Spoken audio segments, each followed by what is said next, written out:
Good evening, visitors. Welcome to the Australian War Memorial's Last Post ceremony. My name is Chris Weidenbach, and joining us today from the Royal Australian Navy is Captain Scott Ritchie. We are honoured to acknowledge Mr. Laurent Coye-Billon, Head of the General Armament Directorate of the French Ministry of Defence, tonight. We welcome the veterans who have served, those that are still serving, and the families that support them. We acknowledge the members of RSL and Services Clubs Association, RSL Victoria and RSL Queensland who are watching the broadcast of this ceremony live. During this evening's ceremony, wreaths will be laid at the base of the pool of reflection by visitors and by students on behalf of Royton Girls' School in Kew, Victoria. Could I ask you please to stand and join in singing the National Anthem?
Boys and girls, you may be seated.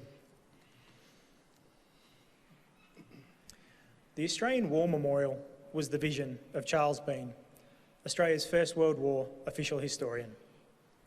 Bean landed with Australian troops on Gallipoli and stayed with them at the front through to the end of the war. The idea of this national memorial and museum came to him at Pozières, France, in the depths of the bloody fighting of 1916. Bean's idea was that this would be a place where families and friends could mourn loved ones buried in faraway places. It would also be a place that could help all Australians understand what these men and women had endured and what they had done for us. Bean's vision, to which we remain true, is best expressed as inscribed in the entrance to the memorial's galleries. Here is their spirit, in the heart of the land they loved. And here we guard the record which they themselves made. Tonight, we will read the story behind just one of those on the Roll of Honour, which lists the names of more than 102,000 men and women who have given their lives for us in war and on operations for more than a century. But first, we present a lament, Flowers of the Forest. Wreaths or floral tributes will now be laid at the base of the pool of reflection.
Today, we remember and pay tribute to Corporal Fergus Abbot.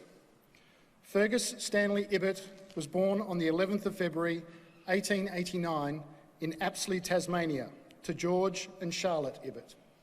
He attended Buckland School in Hobart and went on to become a pastoralist. He was also interested in military matters, serving in the local light horse regiment for more than 8 years. He was known as a good all-round sportsman and a particularly fine horseman. Abbot enlisted in the Australian Imperial Force in May 1915. He underwent a brief period of training in Australia before leaving for active service overseas in June 1915. He was posted to the 3rd Light Horse Regiment and arrived on Gallipoli on the 2nd of October 1915. Abbot was on Gallipoli for less than a month before he fell ill with an infected arm. He was initially treated on the Gallipoli Peninsula, but was eventually evacuated to Mudros in mid-December. From there, he was sent to Alexandria, arriving just after Christmas. Early in the new year, Abbot was promoted to corporal. He proved an able soldier, and Captain Bennett of C Squadron later wrote, "As a soldier and a man, he was all that could be desired. He was a great favourite with all his comrades and with everybody with whom he came in contact, and no matter to what duty or task he was set, he always carried out to the best of his ability and always with good results." Between January and May 1916, the 3rd Light Horse Regiment was deployed to protect the Nile Valley from bands of pro-Turkish Senussi Arabs. From late May, the regiment joined the forces defending the Suez Canal. On the 3rd of August, Allied defensive positions came under attack near the Egyptian town of Romani. Although the heavily outnumbered Australian Light Horse Brigade was initially forced back, they were steadily reinforced and the position stabilised while a counter-attack was organised. By the 5th of August, Turkish resistance collapsed and the threat was over, ending the last attack on the Suez Canal. Corporal Fergus Abbot was one of the men holding an outpost when the attack began. Major Bisdi, VC, later recalled, "The Turks were expected, but no one ever expected them to come on with the fury which they did. But our men were ready for them and stood firm, only retiring when the enemy, who were in great numbers, started to get round our flanks." Abbot's friend, Private Jeff Gardner, wrote, "He acted the part of a brother to me on the first day of the action, when I was so knocked up after the retirement, and he would not allow me to attempt anything more for the rest of the day." On the second afternoon of the battle, as the tide was turning, Corporal Abbot was wounded. Gardner recalled, "Hun and I helped him back to the ambulance. He was suffering a good deal, but seemed very cheerful in spite of the pain."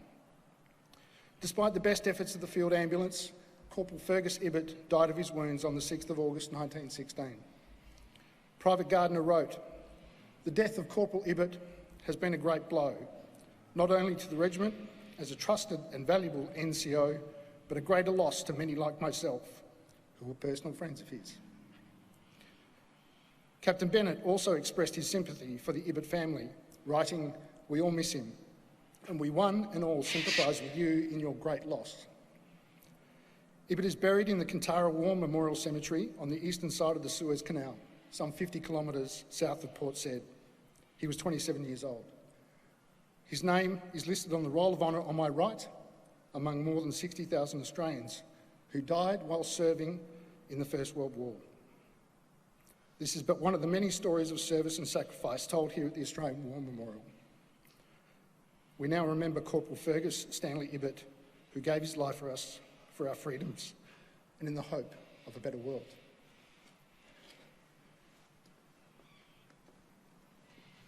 Could I ask you all please to stand for the ode and the sounding of the last post? "They shall grow not old as we that are left grow old. Age shall not weary them, nor the years condemn. At the going down of the sun and in the morning, we will remember them." We will remember them.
lest we forget. Lest we forget.